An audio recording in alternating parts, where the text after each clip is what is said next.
Welcome back to another episode of 5 a.m. Theology. As I was reading through Hosea this week, chapter 14, verses 1 and 2, especially the first half of 2, stuck out to me. And they say this: Return, O Israel, to the Lord your God, for you have stumbled because of your iniquity. Take with you words and return to the Lord.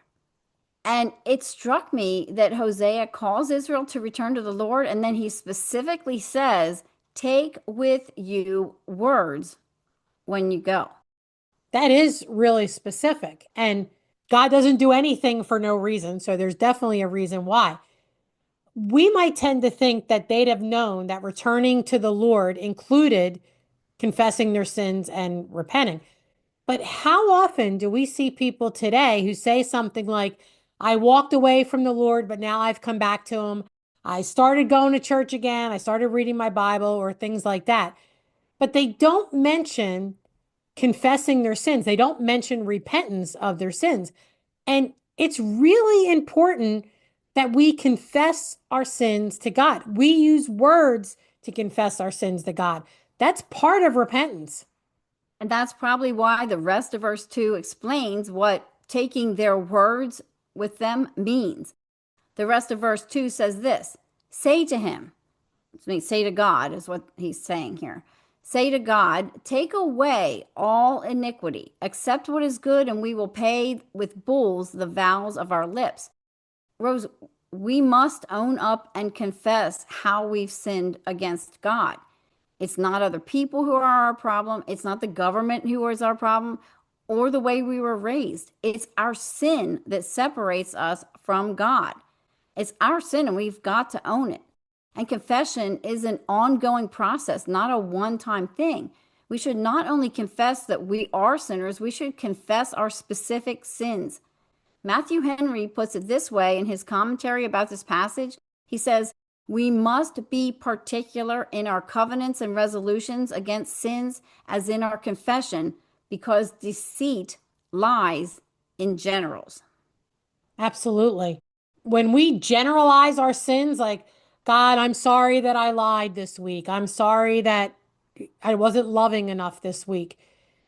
We're really heading down a path justifying them. And actually, it really cheapens confession and it cheapens what Jesus did. But when we name our sins specifically, the reality of what we've actually done confronts us more. And it's much easier to repent of a sin specifically than, oh, I'm sorry I lied. I repent of it. It just makes it a lot harder. But if we confess specifically, it makes us more attuned to what led us down the path of that sin, something that we can wage war against. And at some later point, when we're tempted again, maybe say no to it next time. Specifically naming our sin when we pray to God also makes us realize just how much we've been forgiven of. So in that way, it brings us to an even greater joy because of God's mercy to us. In verse 4 of Hosea 14, God starts to speak. He promises to heal the Israelites' waywardness, to love them freely, and that his anger will be turned away from them.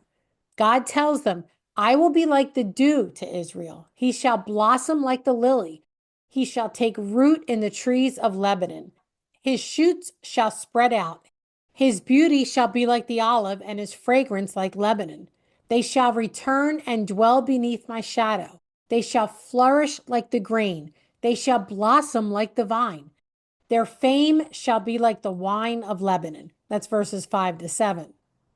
And Rose, that's what Israel was always supposed to look like. That's what they were supposed to be, famous in the world, drawing the rest of the people to them because of what they looked like. And they were called as a nation of God's chosen people to confess their sin. And it's important for us to not only confess personally, but also corporately as a local body of believers. Corporate confession isn't about a bunch of believers sitting in the pews wallowing in their sin until they say the right words. Corporate confession reminds the whole body that of a couple things, actually. Worship isn't about us being the first thing. And it puts us in our proper place and God in his, and focuses our attention where it should be. And When we confess corporately, we also are reminded that all have sinned and fallen short of the glory of God. And that's what Romans 3:23 says. And that's something that strengthens the bond of unity that we need to have with the other believers in our church. Without a doubt. So confess your sin. Confess it personally, one on one, specifically naming each sin to God. And then when you're in church, hopefully your church has corporate confession. Confess your sins to God as a body of believers. The truth is, there's nothing more freeing than confessing our sin. You want to have sins hold on you released? Confess it. You don't necessarily have to confess it to another person, but at least confess it to God. It will loosen the hold that it has on you. As King David said in Psalm 32, keeping silent about sin brought him groaning and weakness. The one who confesses their sins is blessed. And Chris, truer words have never been spoken. Amen to that. And that's a good place to end. Have a blessed morning, everybody.